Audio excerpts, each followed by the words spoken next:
Pregame.tv, welcome back. Steve Fezzik, Scott Spreitzer talking NFL and NFL teasers.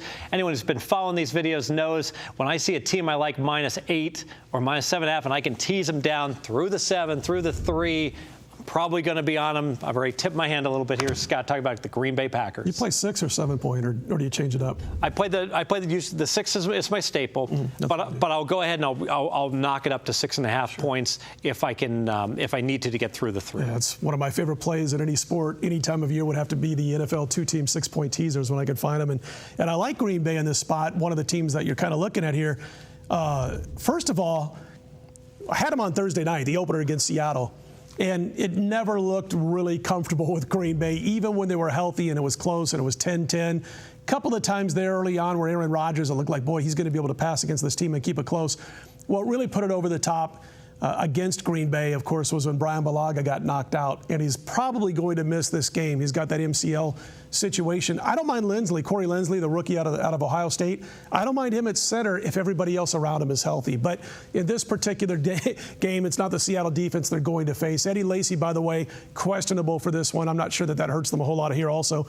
But a little stat on Green Bay, just straight up wise. First of all, they're 18-8 against the spread when they're laying 7.5 to 14 points. So you want to be careful going at Green Bay, going against them when you're getting that 7.5 to 14 points, which looks juicy, but you're 10 games below 500 spread-wise under McCarthy. Steve, the thing is out of those 26 games, pretty good sample size for one particular coach, they outscored those 26 teams by an average of 33 to 16. So they really get their mean on or game on or whatever you want to call it when they're laying significant points. Now, none of those teams had Geno Smith quarterbacking. Well, that's the scary part. So we can just, maybe we should be, instead of teasing this, maybe we should be pleasing them. There you go. And playing them -15. But I love the fact, too, that we talk about how we like Green Bay. We see them as a contender. All those stats, and the players read this. You start 0-2, you're in deep trouble. They absolutely need to win this game. And I think because of that, you're going to see an all-in effort where normally they might be looking past in a sandwich game with divisional games coming up. I can't see Green Bay losing this game. No, neither do I. And the thing is also is that the team that they're hosting, they should have they got to lay the wood to the team they played last week, the Oakland Raiders. And they didn't. They okay defensive game plan. I thought they'd do a little bit more. They couldn't stop the dinking and dunking by Derek Carr early in the game. They end up winning. They don't cover against the spread, the earlier week spread. So it's a situation where I think everything could go their way for the Jets, that scheduling spot week 1 against the Oakland Raiders, and yet they still struggled, winning by 5. Now, I don't want to say they were in jeopardy of losing the game outright, but still you expected a little bit more separation. The fact that their offense couldn't do anything shocked me a little bit. And I did, in our video, I did on line moves when the Jets were -4.5 and it was dropping. I did say lay it now. It's going to go back up, and it did close at 6.5. I got several games wrong, so I may as well take credit for the one that I got right here. There's only 2 and 3 in the NFL Sunday and Monday, so there you go. Very, very good. Much better totals weeks for me than sides. I need to tease Green Bay with someone, and I'm going to let the odds makers, the bettors, determine which because I want to find a team I can tease up through the 3 and the 7, and the money's been coming on the Dolphins. Are up to 1 against Buffalo. So by default, if Buffalo is, I'm not going to spend a lot of time with the handicap, because if Buffalo is laying 1, I'd tease Miami. Miami's laying 1, I'm going to tease Buffalo. I know that's because I see that as a competitive game. Both teams got a lot of breaks on offense in their games. Miami beating New England, Buffalo beating Chicago.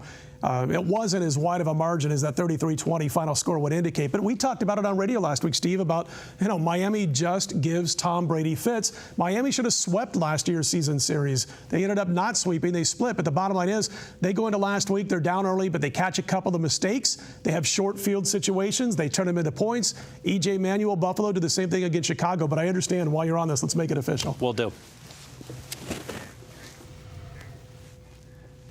All right, official teaser here. I'm making it 6 points, but you might want to consider going 6.5 points. We're going to take Green Bay from -8 down to -2 or -1.5. We're going to take Buffalo up from +1. You probably should take it at 6.5 point teaser. Take it all the way up to +7.5. It's fine to play +7. Just make sure your rules say if you land on the number, you don't lose, you push. So check the house rules vary from place to place. You do not want to play it if ties lose. The key here too is I had to pick another team. I love the Packers. It's obvious. That's a great teaser. For my second team, the reason I like Buffalo better than these other teams, I do feel this is a one-way rivalry where Buffalo gets up for Miami and Miami gets up for New England. Miami doesn't care as much about Buffalo, so that makes a lot of sense to me. And Buffalo's got a great spread against Miami in their games. Makes a lot of sense. But I'll also be teasing Green Bay with other teams. I'll use that as my lock that I'll wheel in with other teasers this week.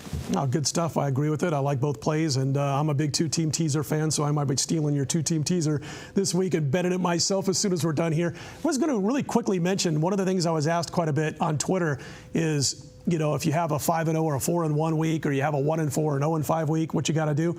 Man, my big thing is, especially week 1 going into week 2, you can do this all season, is to see why you lost those games and really go in and check them out. You watch those NFL Rewind religiously each and every week throughout the NFL season.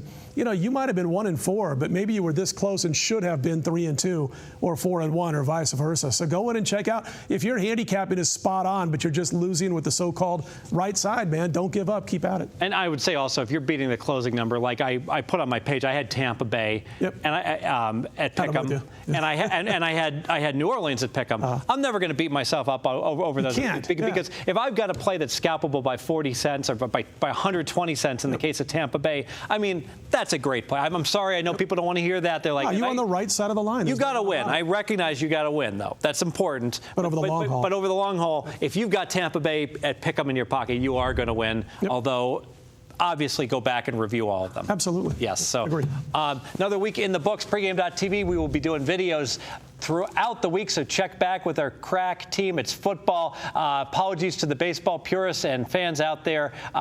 If you want to follow baseball, well, go to pregame.com and follow Scott Spreitzer and his baseball picks.